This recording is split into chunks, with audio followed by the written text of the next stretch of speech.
Alright guys, a quick one. Here, I'll detail how to change wallpaper on iPhone 12. So if at the end of this you found this offer informative, please don't forget to like and then subscribe. Now the first one to do is go ahead and open the settings app. Scroll down the settings page. Locate and click on wallpaper. Then you should see your existing wallpapers. Now to create a new wallpaper, just go down and click on add new.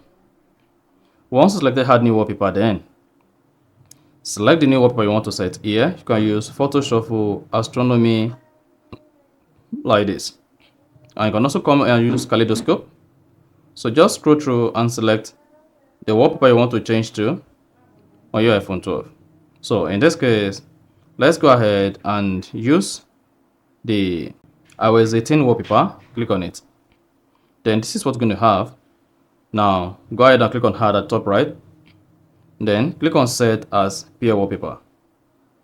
And then you are good. Now you can now exit the settings page, then you see your wallpaper changed. You see that? So that's exactly how to change wallpaper on iPhone 12. So if you found this offer informative, please don't forget to like and then subscribe.